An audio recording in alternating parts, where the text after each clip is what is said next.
ওই টুনটুনি, কি খাচ্ছি রে?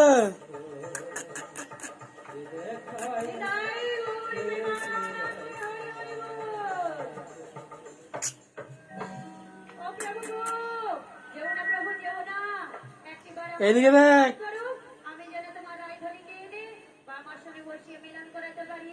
যত ভক্ত মন্ডলী মায়েরা রয়েছে সবাইকে যেন যুগল দর্শন করাতে পারি। তো সবাই মিলে যাবে তো? মাথা নাড়তে হবে না। কারা কারা যাবেন একটু অঞ্জলি বাবু তুলুন তো। সবাই যাবে, সবাই যাবে। মানে বৃন্দাবনে যেতে হলে অঞ্জলি বাবু তুলে হরিনাম করতে হয়, তাই তো? সবাই মিলে যদি বাবু তুলুন দেখি আগে। হরি হরি বল, নামাবেন না কেউ। হরি হরি বল বলার সাথে